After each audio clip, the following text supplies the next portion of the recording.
Une vidéo d'une directrice de compte chez Cloudflare, licenciée et filmant son licenciement, est récemment devenue virale.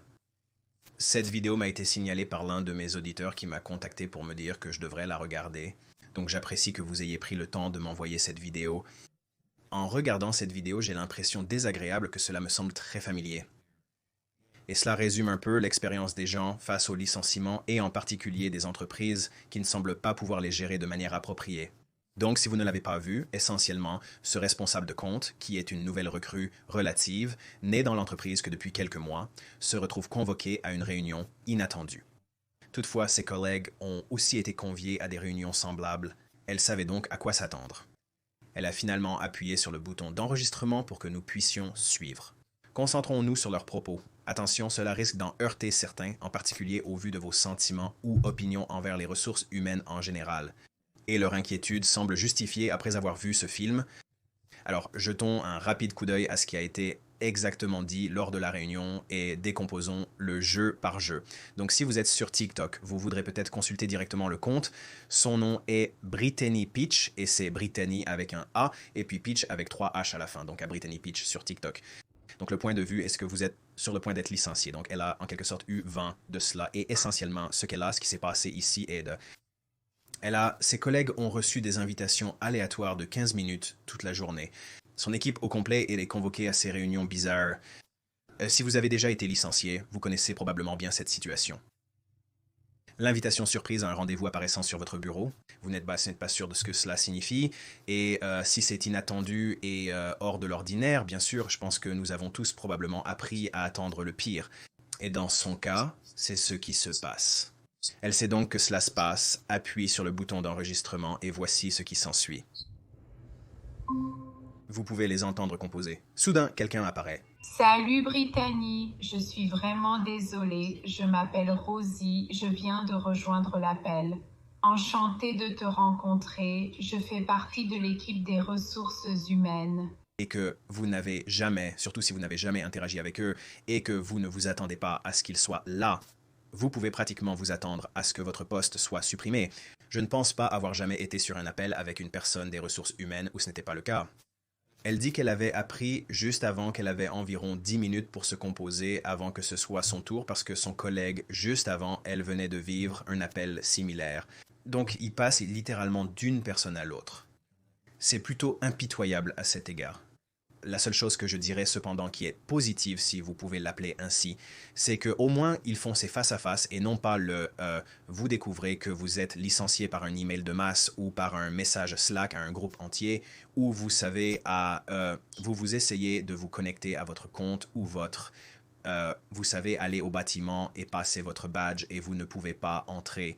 Donc maintenant, leur deuxième personne s'est connectée et vous pouvez entendre sa voix en arrière-plan dit « Hihi, j'ai été licencié par deux personnes que je ne connais pas, une femme des RH et un directeur homme que je n'ai même jamais entendu parler avant. » Donc, ce sont deux personnes aléatoires qui se présentent à cette réunion.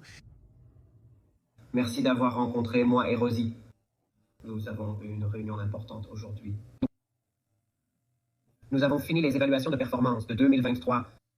C'est là que vous n'avez pas répondu aux attentes de Cloudflare en matière de performance. Elle dit « Je voulais me défendre parce que qu'avais-je à perdre ?» Et vous avez raison, vous n'avez vraiment rien à perdre dans ce cas. Ils vont vous présenter un accord de licenciement et ils vont vouloir que vous essayiez de le signer parce que, en gros, lorsque vous signez l'accord de licenciement, vous les dégagez de toute responsabilité. Donc, si vous aviez un cas de discrimination lié à l'âge ou de traitement injuste, signer le document résout essentiellement leur responsabilité. Donc, ils agitent essentiellement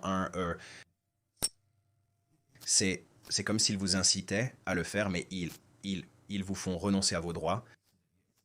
C'est louche et injuste, mais toutes ces entreprises fonctionnent ainsi. Ils ne le font jamais par bonté de cœur. Sachez simplement qu'il y a toujours une arrière-pensée pour tout ce que vous signez. Lorsque vous recevez un accord de licenciement, vous voulez le lire très attentivement et ne jamais le signer sur le champ, car s'il y a quelque chose de louche et que l'entreprise vous cible injustement dans ce cas, vous voudrez peut-être consulter un avocat avant de le signer. Lisez-le attentivement, ne l'acceptez pas immédiatement. Et s'ils vous mettent la pression pour l'accepter sur le champ, ils sont pleins de balivernes, ils vous laisseront toujours le temps d'y réfléchir. Et vous devriez toujours aller chercher un avocat si vous avez l'impression d'être injustement ciblé. Et c'est là que vous n'avez pas répondu aux attentes de Cloudflare en matière de performance. Nous avons choisi de collaborer avec vous. Ouais, J'arrête. juste là. Donc, si vous avez entendu ce qu'il a dit, bah, vous n'avez pas respecté les normes de performance de Cloudflare et ils ont décidé de se séparer. Donc, en gros, ce qu'ils disent, c'est que nous vous laissons partir parce que vos performances sont inférieures aux normes. Et donc, elles posent évidemment le pied à terre à ce sujet. Donc, j'ai commencé le 25 août. J'ai été sur une montée de 3 mois, puis c'était 3 semaines de décembre, puis 1 semaine de Noël. J'ai eu l'activité la plus élevée parmi mon équipe depuis que j'ai commencé. J'ai eu 3 contrats en cours. J'ai fait un excellent travail de gestion de mes affaires jusqu'à la toute fin, qui a décidé de ne pas conclure à la dernière minute. Donc, je ne pense pas que cela ait beaucoup de sens pour moi et mon parcours avec Cloudflare jusqu'à présent. Aussi, chaque tête-à-tête que j'ai eu avec mon manager, chaque conversation que j'ai eue avec lui, il ne m'a donné que des compliments sur le fait que je fais un excellent travail, que j'ai une grande activité, que j'ai de très bonnes réunions, que je maîtrise très rapidement les produits et que les choses se passent vraiment très bien. J'établis de très bonnes relations avec mes clients. Donc, je ne suis pas d'accord que ma performance n'a pas été... Je n'ai pas répondu aux attentes de performance. Quand j'ai certainement juste parce que je n'ai rien conclu officiellement.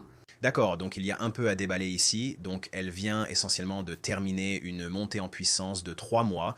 Donc elle vient de terminer son intégration et maintenant elle travaille à plein temps. Elle a eu essentiellement 1 mois, donc elle a terminé sa montée en puissance juste autour de Thanksgiving. Et puis elle a eu essentiellement une semaine de congé. Personne ne travaille la semaine de Thanksgiving. Et puis elle a eu quelques semaines de productivité après la montée en puissance. Donc probablement les 2 premières semaines ou 2 semaines et demie de décembre. Et puis Noël est arrivé. Tout le monde était donc à nouveau en congé, personne ne travaillait. Personne n'est productif à ce moment-là. Et donc en gros, ce que l'entreprise dit, c'est que tienne son niveau de performance à ces 2 semaines. Essentiellement, ce qu'elle soutient, ces 2 semaines où elle est en travail de production post-ramp. Et ils disent, eh bien, nos chiffres indiquent que vous ne travaillez pas selon les normes. Elle dénonce à juste titre leurs absurdités. En résumé, ils manipulent la nouvelle employée en lui faisant croire que son rendement est problématique. Deuxièmement, votre manager n'est probablement pas au courant de votre licenciement ou même de votre présence sur une liste de licenciements, car souvent, on lui demande simplement de fournir un retour sur les performances à ses supérieurs. Les personnes qui prennent les décisions, comme l'équipe des ressources humaines et le patron du patron, ont ces tableaux. Ils se réunissent à huis clos et même votre patron n'est pas impliqué. Ensuite, ils regardent essentiellement comme un tableau, une matrice, et ils regardent des données, des points de données et des choses très spécifiques et finies. Et ensuite, ils regardent quel est leur plan pour l'avenir de leur entreprise. Et la plupart de leurs décisions sont prises en fonction de votre position dans un tableau. Et c'est très impersonnel, hein, c'est très calculé. Et il y a une froideur à cela. Et c'est pourquoi, parce qu'en tant qu'humains, nous sommes de nature relationnelle. Nos emplois reposent sur l'interaction et les relations avec les gens. Vous êtes embauché sur la base d'un entretien. Ironiquement, beaucoup de fois avec ces gens des RH, mais votre travail est tellement axé sur les relations parce que c'est simplement la nature du travail que le licenciement peut être une expérience très choquante parce que c'est tellement froid et calculé.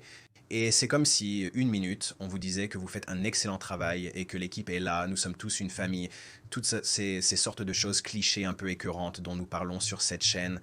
Et vous savez très bien ce que j'en pense, mais ensuite, ils vous licencieront sans préavis, sans aucun avertissement. Puis, ils utiliseront un exemple de Mickey Mouse pour justifier pourquoi ils essaient de le justifier, comme ils le font ici. Donc, bravo à elle pour avoir dénoncé cela, que cela fasse du bien ou non. C'est probablement que cela ne fera vraiment aucun bien, mais cela pourrait au moins vous faire vous sentir mieux. À l'époque où Je t'entends? Aussi, pourquoi es-tu... Faisal n'est pas mon manager, nous ne nous sommes jamais rencontrés, donc c'est un peu étrange que mon manager n'a aucune idée que cela se passe et le directeur n'a aucune idée que cela se passe. Donc je suis juste définitivement confus et oui, aimerait vraiment une explication qui a du sens. Sans Oui, comme observer leurs réactions et mouvements face aux questions très précises qu'elles posent. très rapidement, laissez-moi dégager comme deux fils de discussion. Un dernier sur pourquoi je suis dans cette conversation. Je mettrai celui-ci dans la seconde moitié. Et Rosie pourrait être mieux placée pour expliquer le processus de qui donne cette information dans la pièce précédente, qui est la vôtre. Comme pourquoi il ne peut pas répondre, pourquoi il est assis dans la pièce et comme c'est très déroutant. Des commentaires et des notes sur votre performance. Donc nous ajoutons un peu de contexte à cela. Donc juste pour clarification, vous n'êtes pas le seul visé dans cela. Vos pairs sont également évalués sur leur performance. C'est une calibration collective pour Cloudflare. Donc si elle n'est pas la seule visée, alors pourquoi utiliserait-il l'excuse que vos performances ne sont pas à la hauteur? C'est littéralement isoler quelqu'un. Si on dit que tout le département n'est pas à la hauteur, alors ça semble juste être une excuse bidon. Je ne sais pas pourquoi ils ne diraient pas simplement que l'entreprise a changé, qu'ils vont dans une direction différente avec leur vision stratégique. Et malheureusement, ce poste a été identifié comme un poste dont nous n'aurons plus besoin à l'avenir. Au moins, soyez honnête à ce sujet. Je souhaite simplement clarifier ce point. Je ne peux pas fournir de détails chiffrés spécifiques. Attendez, oui, non. Pouvez-vous m'expliquer pourquoi Brittany Peach est en train d'être licenciée? Je ne pourrai pas entrer dans les détails pour les chiffres. Pourquoi? Je viens à peine de débuter. J'ai travaillé extrêmement dur, simplement parce que je n'ai rien conclu qui n'a rien à voir avec mes performances sur une rampe de 3 mois avec seulement 1 mois avec 2 grandes vacances au milieu. Je ne crois pas que cela soit une raison valable pour me licencier, si vous voyez ce que je veux dire. Donc, j'ai vraiment besoin d'une réponse et d'une explication sur pourquoi Brittany Peach est licenciée, pas pourquoi Cloudflare a décidé d'embaucher trop de personnes et réalise maintenant qu'ils ne peuvent pas se permettre autant de personnes et qui laissent partir. Si c'est la vraie réponse, je préférerais que vous me le disiez plutôt que d'inventer des conneries et de me le dire juste avant que je perde mon emploi. De quelqu'un que je n'ai jamais rencontré auparavant, si vous pouvez respecter cela. Donc elle soulève un point absolument valide et la raison pour laquelle ils utilisent que la performance comme un problème ou comme une raison pour laquelle ils mettent fin est très discutable parce qu'en gros ils pourraient la positionner dans leur système d'embauche comme licencié pour cause. Parce que si vous êtes licencié pour, nous ne sommes pas licenciés pour cause, ce n'est probablement pas le bon terme, mais licencié pour performance. Vérifiez les antécédents et les références. Ils peuvent demander si vous êtes éligible pour être réembauché. Et il y a une note là-dessus disant qu'elle a été licenciée à cause des indicateurs de performance. Ils peuvent ne pas divulguer ce détail spécifique à un nouvel employeur, mais en la qualifiant comme quelqu'un qui ne répondait pas aux indicateurs de performance, ils peuvent la signaler comme quelqu'un qui n'est pas éligible pour être réembauché à l'avenir. Et je ne sais tout simplement pas pourquoi ils diraient cela. Non, ce n'est pas ça. Elle est une nouvelle embauche tout juste formée. Elle vient d'entrer en production depuis seulement 2 semaines, coincée entre quelques jours fériés. Et ces gens ne semblent rien savoir. Oui, je peux totalement respecter cela. Et je ne pense pas que Dom ou moi-même aujourd'hui allons vous donner une quelconque clarté ou des réponses qui vont répondre aux attentes que vous nous communiquez. Donc, je ne peux pas parler de cela. Est-ce que je suis licenciée sans raison?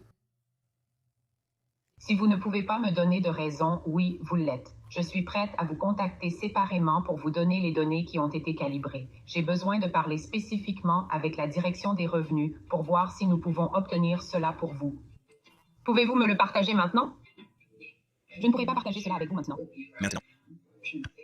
Parce qu'ils ne l'ont pas. C'est la raison pour laquelle ils ne peuvent pas le partager avec vous. La dame des RH qui parle, je suis désolé, elle ressemble à chaque personne des RH qui est toujours dans ce type de réunion. C'est comme si ça me donnait du stress post-traumatique. Sans vouloir vous offenser. J'ai beaucoup de très bons professionnels des RH dans mon réseau et ce n'est pas dirigé contre les bons. Mais cette dame a vraiment des réponses typiques des RH écrites partout et ces réponses sont très ciblées et calculées et très non engagée à quoi que ce soit parce qu'elle essaye de marcher sur une corde raide. Moins elle dit, mieux elle se porte, la personne des RH. C'est comme s'ils insistaient sur la précision lors du coaching de performance et la documentation détaillée. Vous les verrez alors être très précis avec leur langage. Mais lors de licenciements ou de situations pouvant entraîner des poursuites judiciaires, ils marchent sur des œufs et deviennent soudainement muets. Donc, une dichotomie très intéressante là, quand vous prêtez attention aux gens des RH. De plus, son langage me donne la chair de poule. Donc, vous comprenez comment vous vous sentez et c'est frustrant de ne pas insister sur le stress que j'ai. J'ai travaillé extrêmement dur, désolée. Je savais juste que cette réunion arrivait après avoir su ce qui se passait avec mes pairs et à quel point tout le monde est extrêmement frustré et contrarié. Je sais que vous ne devez pas être en mesure de comprendre cela étant donné les positions dans lesquelles vous vous trouvez et cela doit être très facile pour vous d'avoir simplement ces petites réunions de 10 minutes, 15 minutes, dire à quelqu'un qu'il est licencié, détruire complètement toute leur vie et puis c'est tout, sans explication. C'est extrêmement traumatisant pour les gens. Si vous le pouvez... Imaginez cela et je ne pense pas que ce soit... C'est juste très, très choquant. Très, très choquant. J'ai vraiment donné toute mon énergie et ma vie au cours des 4 derniers mois de ce travail et être licencié sans raison est comme une énorme gifle au visage. Honnêtement, c'est pourquoi je ne pourrais jamais refaire un travail traditionnel en RH. Je n'ai jamais eu à licencier quelqu'un dans ma carrière. Je me sens donc très chanceux. Quand je travaillais en RH, c'était plus des relations avec les employés, mais je n'ai jamais eu à participer à un licenciement ou à annoncer ce genre de nouvelles. Donc je suis très chanceux, mais je ne pense pas que je pourrais jamais être dans une position où je délivre ce genre de message de manière si calculée, froide, comme si vous deviez être une certaine personne. Cela peut sembler que j'en rajoute, mais il faut être un certain type de personne pour vouloir faire ça. Dans ces réunions, un interrupteur d'empathie semble être éteint pour pouvoir leur répéter, comme elle l'a souligné, que vous êtes en train de ruiner votre vie. Vous détruisez votre existence à répétition. Et il n'y a pas vraiment de conséquences. Imaginez rentrer chez vous et demander à votre partenaire « Alors, comment s'est passée ta journée, chérie? » « Eh bien, c'était super. J'ai licencié 20 personnes aujourd'hui et j'en ai encore 20 à faire demain. » Je ne pourrais personnellement pas faire ça, mais je pense que nous avons probablement tous ressenti ce qu'elle ressent. Chacun d'entre nous qui a participé à ces réunions, cela nous touche probablement de près et je pense qu'elle est parfaitement légitime dans ses sentiments. Mais en fin de compte, il n'y a pas grand-chose à faire dans cette situation. Une fois que la décision est prise, la décision est prise. D'une entreprise dans laquelle je voulais vraiment croire. Désolé d'interrompre, mais elle soulève des points intéressants dont je parle souvent ici. Nous devons toujours agir comme un agent libre. Nous devons toujours agir comme le président-directeur général de notre carrière et vous ne devriez jamais entrer dans un emploi. Ce n'est pas pour dire que vous devriez vous attendre à être licencié, car ce n'est pas non plus la bonne mentalité, mais nous devrions toujours prendre des mesures pour nous protéger et lire les feuilles de thé, regarder autour de l'organisation, regarder autour de vos groupes de pairs. Si toutes les autres entreprises technologiques licencient, je veux dire, vous devriez mettre en place des plans de contingence au cas où la vôtre ferait probablement la même chose à un moment donné. Je pense que la plupart des entreprises technologiques ont licencié en 2022 et 2023. Et cette tendance se poursuit en 2024. Alors enlevez les œillères. Soyons proactifs et toujours prêts avec un plan de secours. Je comprends absolument pourquoi vous vous sentez ainsi, pourquoi vous vous sentez de cette façon. Et je vais être honnête avec vous. Il n'y a rien que nous allons dire dans cet appel, dans le temps que nous avons, qui va défaire la façon dont vous vous sentez en ce moment. Et je ferai personnellement tout ce que je peux pour vous donner autant d'informations spécifiques que je peux après cet appel. Je ne peux pas faire de promesses. Je comprends d'où vous venez. Je peux vous dire que Dom et moi, nous nous soucions. Je comprends le sentiment que vous avez en ce moment. Et je ne peux pas changer ça. Alors, ils ne savent même pas quelle est... Alors, mais vous ne m'avez toujours pas donné de raison pour laquelle je suis licencié, d'accord? Ce serait tellement plus clair s'il disait simplement que nous avons déterminé que votre poste ne fait pas partie de notre plan stratégique à l'avenir, et puis c'est tout, point final. Ce serait plus clair de cette façon. Il se creuse plus un trou qu'autre chose. Malgré les éloges constants de mon manager, les excellentes réunions que j'ai, la quantité d'activités que j'ai eues a tous été positive. Je n'ai reçu aucune inclination négative. Je n'ai pas été mise sur un plan d'amélioration des performances, rien. Et je ne peux pas parler de ce que votre manager vous a directement communiqué.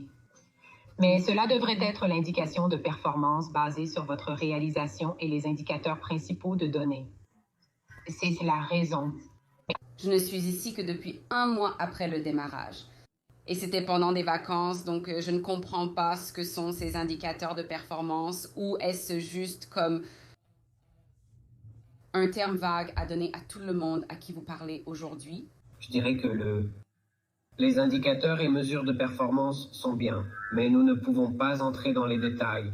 Il n'y a aucune situation. Savez-vous même à qui vous parlez? Il y raconte n'importe quoi tellement mal. Savez-vous même à qui vous parlez? Pourquoi laissez-vous partir ces gens? Ils ont une liste devant eux. C'est comme les Bob de Office Space. Tout ce qu'ils ont mis dedans. Je t'entends et ce que tu dis? Cela n'a tout simplement aucun sens que vous n'ayez toujours pas pu me donner une raison pour laquelle je suis licenciée. D'un point de vue processus, vos questions sont... Les indicateurs de performance sont invalables sans réponse. Ils y font référence, mais ne les partagent pas avec elles, les gardant pour eux-mêmes. Si c'est leur raison, je trouve cela absurde et incompréhensible qu'ils l'utilisent comme justification. Ce ne sera pas le forum où nous pourrons entrer dans les détails. Mais Mais Puis quand, si ce n'est pas correct, comme je suis en train d'être licenciée, que ce ne sera certainement pas après quand je ne ferai plus partie de l'entreprise. Ouais, donc je ne pense pas qu'il y ait quoi que ce soit que nous puissions dire en ce moment ou aujourd'hui, Brittany, qui va changer la façon dont tu te sens. Et c'est encore une fois compréhensible. Je prends des notes et des retours et nous reviendrons dessus. Ouais. je sais que c'est moi aussi. Mais c'est la réunion, ce n'est pas. Cela ne va pas changer l'issue de la situation aujourd'hui, donc il serait peut-être préférable que nous entrions davantage dans les détails des prochaines étapes, car je pense qu'il est clair que vous avez des questions auxquelles nous ne pouvons pas répondre. Et si vous y êtes ouvert, j'aimerais passer aux prochaines étapes afin que vous ne soyez pas plus aveuglé que vous ne vous sentez déjà. Ils sont venus à cette réunion complètement non préparés et c'est très évident quand ils parlent qu'il n'y avait aucune stratégie établie ici. Ils avaient probablement quelques points de discussion. Je ne sais même pas si ces deux personnes au téléphone se connaissent. Je ne sais pas quelle relation ils ont l'un avec l'autre. Donc Brittany a un très bon point. C'est juste impersonnel. C'est juste une chose si froide et calculatrice. C'est pourquoi, lorsque les entreprises se demandent à propos de la loyauté et qu'elles la questionnent lors des entretiens et qu'elle vous évalue en fonction de votre CV de changement d'emploi et de toutes ces choses, c'est vraiment assez risible parce qu'elle n'a été là que pendant 3 mois ou 4 mois. Elle vient de répondre à ces questions lors d'un entretien, elle vient de les convaincre qu'elle était le bon choix il y a 3 ou 4 mois, et soudain ils utilisent une excuse bidon concernant ses performances qui était probablement tout à fait correcte. Ils n'ont aucun indicateur pour le démontrer. Et s'ils en ont, ils en rajoutent quoi? Et pour quelle raison, je n'en ai aucune idée. Donc évidemment, cela a suscité toutes les critiques, c'est devenu complètement viral. Et le président directeur général est réellement intervenu et a entendu cela. En gros, ce qu'il dit, c'est qu'il a écouté la vidéo et qu'il a écouté les réactions correspondantes, qui étaient significatives et sévères. Il a dit que l'erreur était de ne pas être aussi bienveillant et humain que nous. Il n'y a pas d'humanité dans un licenciement. Clarifions simplement cela, il n'y a pas de gentillesse dans un licenciement. C'est une rupture, et c'est généralement une rupture très soudaine d'une relation de travail dans laquelle vous investissez émotionnellement, et il n'y a tout simplement aucun moyen de le faire de manière humaine et gentille.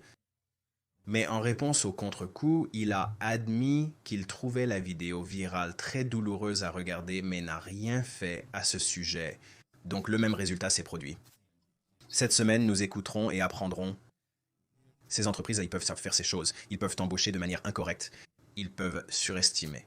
Pourtant, les personnes qui prennent ces décisions d'ajouter ces effectifs ne sont jamais celles qui figurent sur la liste des licenciements.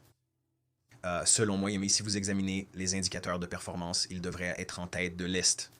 Si vous embauchez un tas de gens pour les licencier 3 mois plus tard, la personne qui a planifié les effectifs devrait être celle qui devrait être évaluée sur sa performance et on devrait lui glisser un dossier sur le bureau lui faisant savoir les conditions de leur séparation parce qu'ils sont clairement incompétents. Les summoners ne peuvent pas planifier la main-d'œuvre, alors pourquoi les laisser prendre ces décisions? Maintenant, je comprends que le marché change et que les conditions du marché changent et que des choses peuvent se produire comme des événements de signes noirs et toutes sortes de choses que vous ne pouvez pas prévoir. Mais en général, j'ai l'impression que beaucoup de ces entreprises ont si mal planifié depuis le temps de la pandémie jusqu'à l'aller-retour. Et l'aller-retour du pendule. Et maintenant, vous arrivez à ce point où le président directeur général intervient parce qu'il doit répondre. Ce n'est pas comme s'il se sentait vraiment mal pour ces gens. Il doit juste répondre, il intervient et dit « Eh ben, je suis d'accord que c'était vraiment mauvais. » C'est tout ce qu'il peut dire à ce stade. Le mal est fait, c'est devenu viral. C'est déjà partout sur Internet. Donc, c'est ce que c'est. Encore une fois, l'objectif de réagir à cela est de regarder votre situation d'emploi d'un point de vue pragmatique et de vraiment commencer à prendre en charge votre carrière parce que vous êtes le seul à veiller sur vous et votre carrière. Commencez à vous prendre en charge et à reprendre le contrôle. Et cela signifie en vous rendant aussi précieux que possible pour un employeur. Et cela signifie vous protéger, accumuler ces économies. Vous savez, je sais que les gens détestent l'idée d'un travail d'appoint et ils disent bien que vous ne devriez pas en avoir besoin, mais vous savez, la réalité est que les entreprises licencient à tour de bras et si vous n'avez pas d'autres moyens de payer vos factures, vous allez commencer à puiser dans vos 401k, vous allez commencer à puiser dans vos comptes d'épargne et cela pourrait vraiment vous ruiner assez rapidement d'un point de vue financier si vous n'êtes pas prudent et avoir des sources de revenus alternatives. Cela ne signifie pas que vous devez avoir un travail d'appoint, mais vous pouvez avoir des moyens de gagner des revenus. Je veux dire, il y a des choses que vous pouvez faire comme conduire votre voiture et il y a des moyens de gagner de l'argent simplement en conduisant et en effectuant des tâches banales. Mais vous pouvez faire ces choses pour vous protéger afin d'avoir plus d'un moyen de payer vos factures. Si vous ne prenez pas ces mesures, vous ne prenez pas vraiment possession et vous vous exposez à un risque majeur. Je vous encourage donc à vraiment examiner votre situation actuelle et à décider si vous vous sentez vraiment en sécurité et ce que vous faites pour mettre en place cette éventualité. Bref, je voulais simplement réagir à cette vidéo et rappeler certains points que j'aborde régulièrement sur cette chaîne. Allez lui donner un peu d'amour sur sa chaîne TikTok.